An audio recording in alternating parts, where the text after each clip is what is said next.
नमस्कार बच्चों, आज के इस वीडियो में हम पावर एंगल बेस्ड कुछ न्यूमेरिकल के प्रैक्टिस करने वाले हैं, जिसमें हम नॉर्मली पावर एंगल को फोकस करके कैलकुलेशन करेंगे, साथ में और भी रिक्वायर्ड पैरामीटर का डिस्कशन करेंगे। ये टॉप एग्जाम लेवल का क्वेश्चन है। गेट जैसे एग्जाम्स में इसके क्वेश्चंस आते हैं, तो इस तरह के न्यूमेरिकल को आप पैरेलली समझ के प्रैक्टिस भी घर पे कर सकते हैं। आइए हम न्यूमेरिकल से सबसे पहले गिवन डेटा को समझते हैं कि न्यूमेरिकल में गिवन डेटा क्या है। तो जैसा न्यूमेरिकल में बोल रहा है 2200 volt 50 hertz 3 phase star connected alternator. Means सबसे पहला जो नेचर है हमारी वाइंडिंग का वो स्टार कनेक्टेड है। या स्टार कनेक्टेड का सिर्फ मतलब यही होगा कि लाइन वोल्टेज और फेज वोल्टेज के बीच में √3 का हम रिलेशन डेवलप कर लेंगे। साथ में जो फ्रिक्वेंसी दिया हुआ है वो कितना है बच्चों, 50 हर्ट्ज फ्रिक्वेंसी दिया हुआ है। और जो रेटिंग है अल्टरनेटर की, यानी जो वी रेटिंग है अल्टरनेटर की, वो कितनी दी है बच्चों, वोल्टेज है 2200 वोल्ट। ध्यान दीजिएगा यहाँ पे स्टार कनेक्टेड के साथ साथ हमें एक चीज और का ध्यान यहाँ पे रखना पड़ेगा। वो ध्यान रखना पड़ेगा कि हम पर फेज के हिसाब से कैलकुलेशन कर रहे हैं कि नहीं कर रहे हैं। तो जैसे उसने मुझे वी रेटिंग दिया हुआ है, अगर मुझे पर फेज के लिए कैलकुलेशन करना होगा तो मैं उसके हिसाब से चेंज कर लूंगा। आगे बोल रहे हैं इफेक्टिव रेसिस्टेंस 0.5 ओम, जिसको मैं आर ए या फिर आर ई कई बुक्स में लिखा रहता है। इसकी वैल्यू 0.5 ओम है और ये ध्यान दीजिएगा पर फेज के रिस्पेक्ट में है।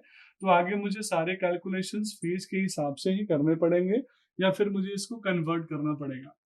आगे हमसे बोल रहा है field current of 30 ampere produce the full load current of 200 ampere on short circuit. यानी एक पार्टिकुलर फील्ड करंट की वैल्यू है, वो फील्ड करंट की वैल्यू कितनी है बच्चों, 30 एम्पियर। आपको कुछ याद आ रहा होगा मैंने जब पार्टिकुलर फील्ड करंट की वैल्यू की बात करी, क्योंकि आपको याद होगा हम जब सिंक्रोनस इंपीडेंस निकाल रहे थे तो एक सेम एक्साइटेशन पे हम वोल्टेज और करंट का रेशियो निकालते थे, ओपन सर्किट वोल्टेज और शॉर्ट सर्किट।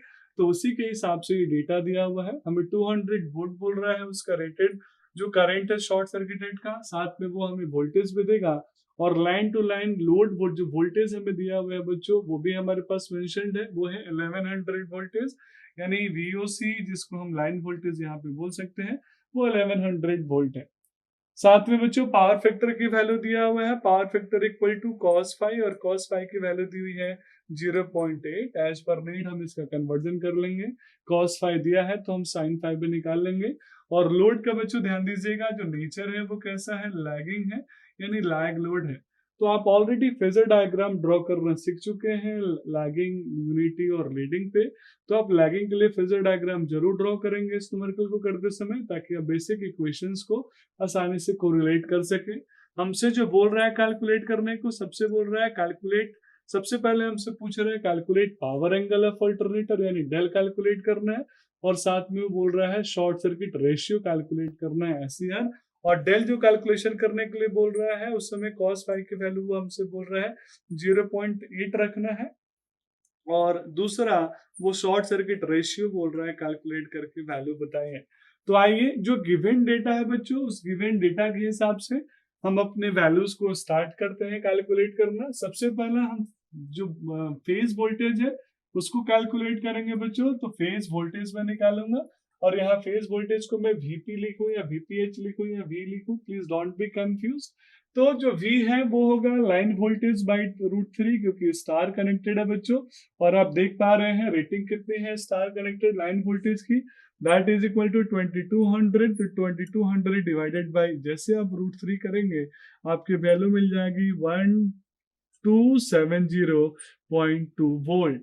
तो ये मैंने फेज वोल्टेज वीपी की वैल्यू कैलकुलेट कर ली है। अब क्वेश्चन में फुल लोड करंट कितना है बच्चों, तो फुल लोड करंट हमारे पास दिया है, फुल लोड करंट की वैल्यू कितनी दी हुई है 200 एम्पियर। तो मैं इसको आर्मेचर करंट या फुल लोड या लोड करंट बोल देता हूँ, दैट इज 200 एम्पियर, जो ऑलरेडी हमारे पास गिवन है। इफेक्टिव रेसिस्टेंस 0.5 है। तो आइए सबसे पहले हम सिंक्रोनस इंपीडेंस निकालते हैं। तो सिंक्रोनस इंपीडेंस को बच्चों हम सिंबॉलिकली बोलते हैं ZS। अब आप ही मुझे बताएंगे सिंक्रोनस इंपीडेंस ZS को कैसे कैलकुलेट करेंगे, क्योंकि हमने ऑलरेडी इसके बारे में डिटेल में पढ़ा हुआ है। तो ZS होता है रेशियो, क्योंकि impedance equal to voltage upon current. तो ये दो क्वांटिटीज का रेशियो है। सबसे पहला है ओपन सर्किट फेज वोल्टेज का रेशियो। यहाँ एक बहुत इंपॉर्टेंट टर्मिनोलॉजी है बच्चों, ध्यान से समझिएगा, आपको याद होगा। और दूसरा होता है शॉर्ट सर्किट फेज करंट का यानी शॉर्ट सर्किट करंट का, लेकिन कंडीशन है, क्या कंडीशन है बच्चों, फॉर सेम एक्साइटेशन यानी फील्ड करंट की वैल्यू क्या होनी चाहिए, सेम होने चाहिए। तो देखिए हमने जो थ्योरी में पढ़ा बच्चों वो ऑलरेडी यहाँ पे प्रैक्टिकली यूज हो रहा है, प्रैक्टिकली हम उसको यूज कर पा रहे हैं, यानी सेम फील्ड करंट पे मुझे कैलकुलेशन करना है। तो चलिए बच्चों फटाफट गिवन डेटा के हिसाब से open circuit voltage, short circuit current कितना दिया हुआ है।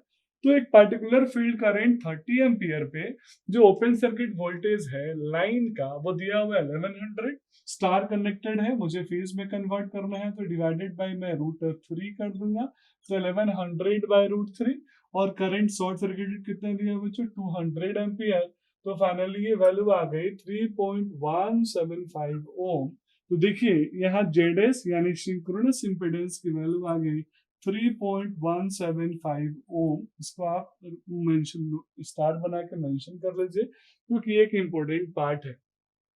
तो मैंने जेडएस की वैल्यू कैलकुलेट कर लिया बच्चों, तो अब मुझे सिंक्रोनस रिएक्टेंस कैलकुलेट करने में दिक्कत नहीं होगा। और ये कैलकुलेशन क्यों करना है बच्चों, ये कैलकुलेशन हमें इसलिए करना है क्योंकि आगे हमें वोल्टेज रेगुलेशन के लिए पर फेज ई नॉट की value open circuit voltage calculate करना पड़ेगा बच्चों। तो आइए तो हम सिंक्रोनस रिएक्टेंस यानी एक्सेस की वैल्यू कैलकुलेट कर लेते हैं। तो जो सिंक्रोनस रिएक्टेंस होता है वो हमारे इम्पिडेंस और रेसिस्टेंस के बीच का रिलेशन होता है। तो जो सिंक्रोनस रिएक्टेंस होगा बच्चों जिसको हम सिंबॉलिकली एक्सेस बोलते हैं, ये ऑलरेडी मैं पहले पढ़ा चुका हूं इसलिए यहाँ मैं बहुत ज्यादा जोर नहीं दूंगा। It is under root of Z S square minus का आर ए स्क्वायर, क्योंकि इम्पिडेंस होता है आर ए और एक्सेस का सम। हमारे पास आर ए दिया हुआ है, जेड एस हमने ऑलरेडी कैलकुलेट कर लिया। जेड एस की वैल्यू कितने कैलकुलेट करी बच्चों 3.175 का होल स्क्वायर। आर ए कितना हमारे पास ऑलरेडी आर ए की वैल्यू क्वेश्चन में गिवन है 0.5, ध्यान दीजिएगा 0.5 पर फेज है, इसलिए मैंने ये सारी वैल्यूज भी पर फेज में ही निकाली है। और इस तरीके से बच्चों एक्सेस की वैल्यू मैं कैलकुलेट कर लूंगा, छोटा सा मैथमेटिकल कैलकुलेशन करके मैं एक्सेस की वैल्यू निकालूंगा and that is equal to 3.136 ohm. बहुत ज्यादा अंतर नहीं आने वाला है इम्पीडेंस में क्योंकि रेसिस्टेंस की वैल्यू बहुत ही कम है। अब आइए अब हम ओपन सर्किट वोल्टेज की वैल्यू कैलकुलेट करते हैं, दैट इज ई नॉट पर फेज के हिसाब से। तो बच्चों लैगिंग पावर फैक्टर है, लैगिंग पावर फैक्टर में हमने फेजर डायग्राम ऑलरेडी ड्रॉ किया हुआ है, पढ़ा दिया है।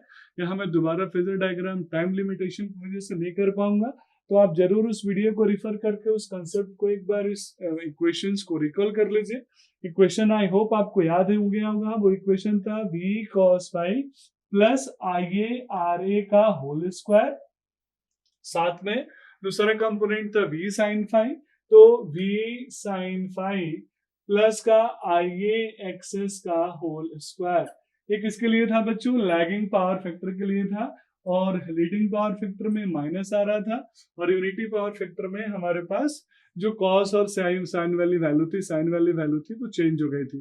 तो इस वैल्यू में, इस इक्वेशन में जो गिवन डेटा है बच्चों उसको हम पुट करेंगे, पुट करने के बाद फाइनली हम इसकी वैल्यू आसानी से कैलकुलेट कर लेंगे। तो आइए इसकी वैल्यू को हम पुट करते हैं। तो बच्चों जो भी क्वांटिटीज हमारे पास गिवन था उन क्वांटिटीज के हिसाब से हम इसका वैल्यू सब्स्टिट्यूट करेंगे, फिल करेंगे, और फिल करने के बाद हम नो लोड वोल्टेज को आसानी से यहाँ पे कैलकुलेट कर लेंगे। तो आइए हम सभी क्वांटिटीज को यहाँ पे पहले फिल करते हैं, फिल करने के बाद फाइनली ई नॉट की वैल्यू क्या होगी वो कैलकुलेट कर लेते हैं।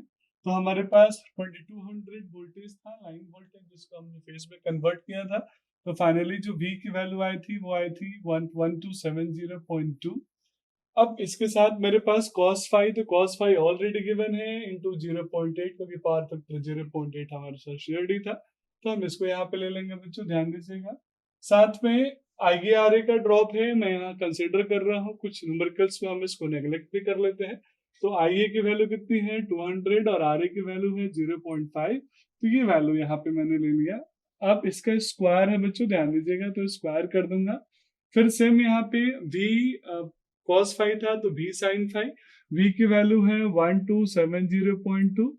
अगर cos फाई की वैल्यू 0.8 है तो मैं पहले भी आपके साथ डिस्कस कर चुका हूँ, sin फाई की वैल्यू हम आसानी से निकाल लेंगे, क्योंकि sin phi equal to under root of 1 minus cos square phi, और इस तरीके से sin फाई की वैल्यू 0.6 आएगी। आपको ट्रिक में बता देता हूँ, sine square five plus cos square five की वैल्यू 1 आनी चाहिए, तो अगर 0.8 का स्क्वायर करेंगे तो 0.64, तो रिमेनिंग बचेगा 0.36 का रूट करेंगे तो 0.6।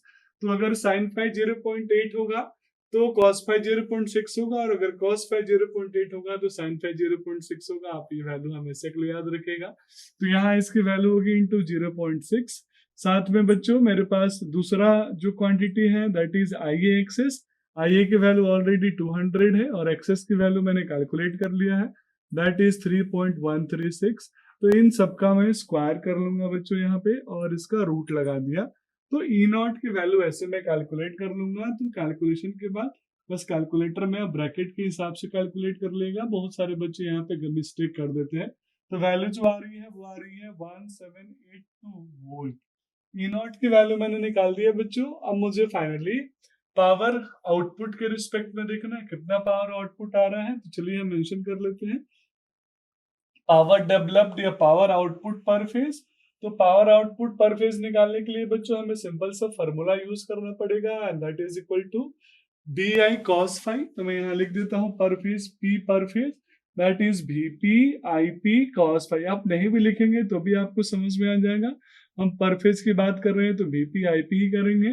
तो चलिए, हमें लाइन वोल्टेज दिया था 2200 वोल्ट, तो फेज के लिए मैं डिवाइडेड बाय √3 कर दूंगा।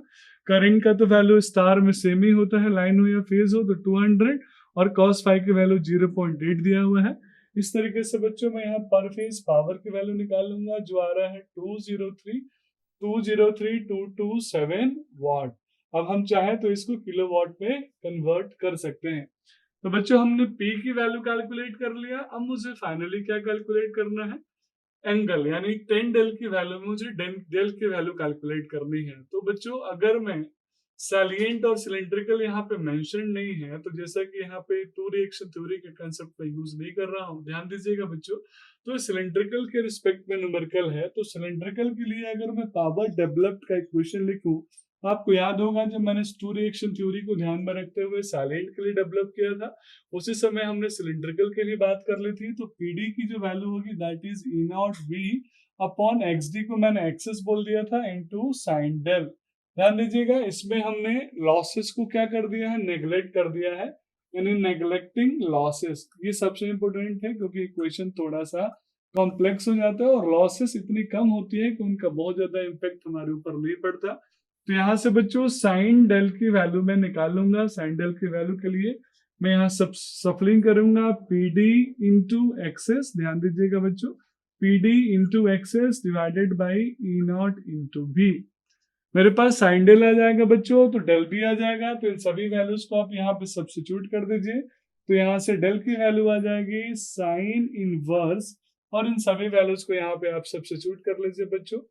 203 P की वैल्यू निकाला था 203,227 इंटू एक्सेस की वैल्यू ऑलरेडी निकाल चुका हूँ 3.136 डिवाइडेड बाई बच्चों हमारे पास ई नॉट और V की वैल्यू गिवन है। ई नॉट की वैल्यू 1782 और V की वैल्यू मैं निकाल चुका हूँ फेज के हिसाब से 1270.2। इन सभी को मैं कैलकुलेटर से आसानी से सॉल्व कर लूंगा। सॉल्व करने के बाद जो वैल्यू आ रहा है वो आ रहा है 16.35 डिग्री। और बच्चों हमने डेल की वैल्यू कैलकुलेट कर लिया, हमारा एक टास्क कंप्लीट हो गया। दूसरा टास्क उसने हमसे पूछा था शॉर्ट सर्किट रेशियो यानी SCR कैलकुलेट कीजिए। तो आप ही मुझे बताएंगे शॉर्ट सर्किट रेशियो का किस नोन क्वांटिटी के साथ रिलेशन है। तो हमारे पास एक्सेस है, तो short circuit ratio equal to 1 upon access.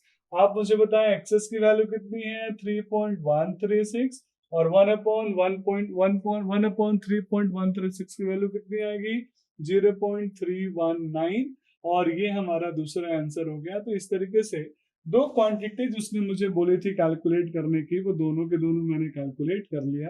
पहले उसने बोला था 0.8 पे डेल की वैल्यू, और दूसरा उसने बोला था शॉर्ट सर्किट रेशियो।